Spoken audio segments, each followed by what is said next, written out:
Hi everyone, I'm Jessica. Welcome back to my channel. I have been playing around with Flying Geese, 4 at a time Flying Geese, and I think I have figured out exactly how I like to do them. So let me show you. I practiced a bunch and I think I cracked the code for myself for making these 4 at a time Flying Geese.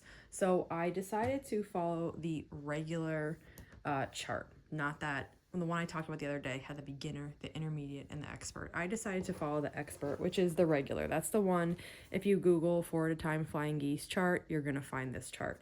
So since I'm making 4x8 finished Flying Geese, I'm starting with a 9 1/4 square, and then my small ones are all 4 7/8. And I've been drawing the lines. The reason why I'm drawing the lines is because since these blocks are big, I can't see the lines that I have drawn on the bed of my machine. This big block covers it up until it gets to the last, third of it. So I need the lines there because I can't align my piece how I normally would with the lines on my machine bed. So I have been drawing the lines, and let me bring you in close and show you what I've been doing. So I have my 4 7/8 inch square here, and I'm about to draw the lines on it. I'm using a mechanical pencil. The lead in this is thinner than a regular pencil, which really helps. The other thing is you need to account for the thickness. Even though this is a mechanical pencil and this lead is pretty thin, it still has thickness. So you need to account for the thickness when you're drawing that center line. So I'm just off center here so that when I put my pencil down, it's actually going from tip to tip and it's not off the side at all. So actually tip to tip. Then what I do is, now this ruler is an 1/8 ruler. Itty bitty, here it is, charming itty bitty 1/8. So the lines in between are all 1/8. This white line here with the 4 dashes, that's the 1/4 inch line. And then this is a 16th over, that's a 16th over, and then that's an 1/8. Here I'm drawing the line on the right side of the center. So I'm taking my 1/4 inch line of this roller and I'm lining that up so that it's just below the line that I drew. It's literally touching the line I drew, but it's just below it. And that's gonna help account for the thickness, again, of my pencil, so it really will be a 1/4 inch. Then I'm going to flip it over and do the same thing. So I'm lining the 1/4 inch line of this ruler with the bottom of my drawn pencil line. And I kind of I do fuss here a little bit. I want to try to get this right. And then I draw that line. So this is what it looks like when I'm finished. And now we can go to the sewing machine and I'll show you what else I found out there. I have the pieces to make the Flying Geese. And I just wanted to show you something. So remember in my last video when I said that sometimes you get a little raw edge? You see this edge right here? This shouldn't be there. It's a remnant from the other side where they come together in the middle here.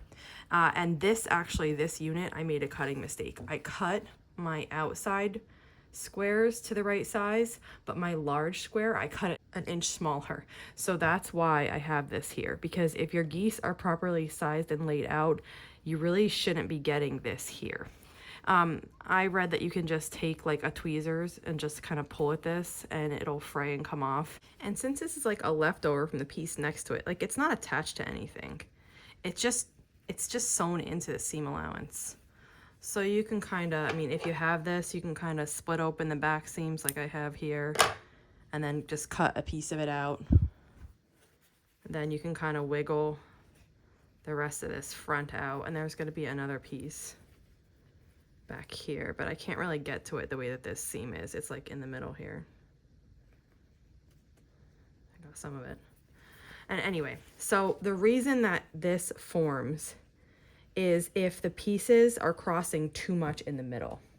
So I saw that helpful comment that mentioned this the other day. So in the picture, before they said to draw a line from the outer line to the outer line and cut.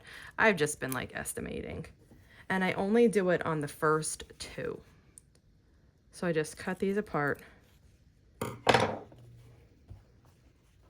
And then I've also been Been going right to the edge. I know the last time I was saying like I read a few threads in. I haven't been doing that. I like it when I go right to the edge.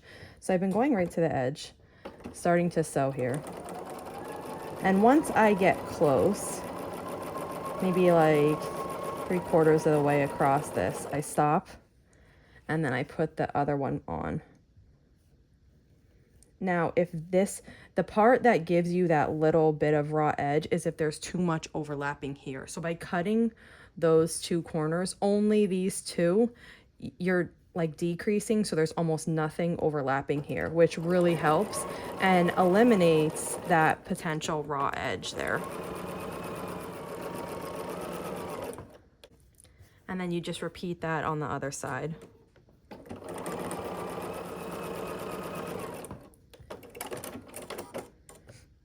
It's probably easier and quicker to cut this apart with a ruler and a rotary cutter, but just for the sake of not having to get up, I'm just going to cut this with scissors here. So I'm just cutting on the middle line to separate these. Okay. Then I take one at a time and just finger press it open. And you can see now, when I open this, that there's like barely anything overlapping there. And that is what's going to eliminate that overhang, that raw edge in the inside issue. So now I just line this up. I'm making sure I'm lining up on the edge. And then I'm just going to hold this down. And I'm just lining my needle up with this line. And we'll sew along this line that we drew.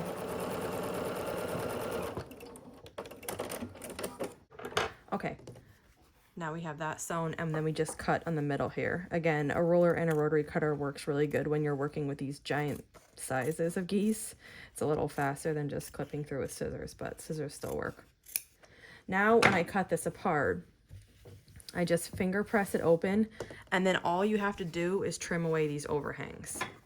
Because we did the exact sizing, there's no trimming of the Flying Geese unit at all. And, you know, I still have some imperfection in mine, and I'm okay with that. I'm pretty sure that when I get to the quilt, it'll just be worked in and you won't even notice it. The imperfections will be in the seam allowances. So that's one. Then I have the other one. Let's see. And I'll just snip these overhangs away. You have 3 of them, 1 on each side and then 1 at the point. There.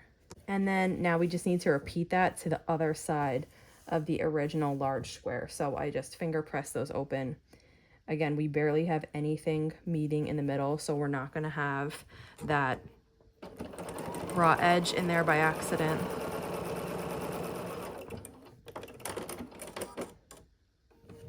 That one's sewn, and I'll just snip this apart.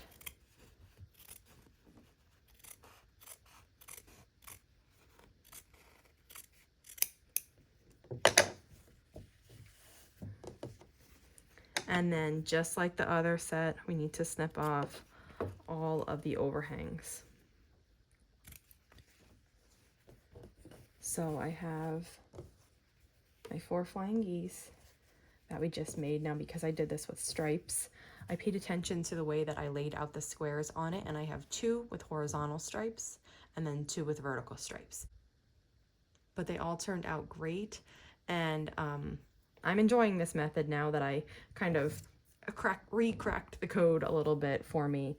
I haven't made them like this in a while, probably, I mean, a couple years probably. In the beginning, I always did it like this because it was such a saver on fabric, but over time I started to favor the stitch and flip, and I kind of got away from these. But you know, I'm glad I went back to them because they definitely are a great technique to have in your arsenal. So I've made a bunch of these geese so far, and they have been turning out nicely. I'm doing it exactly the way I just showed you, and I think this is how I'll be continuing, especially, I mean, definitely for this project.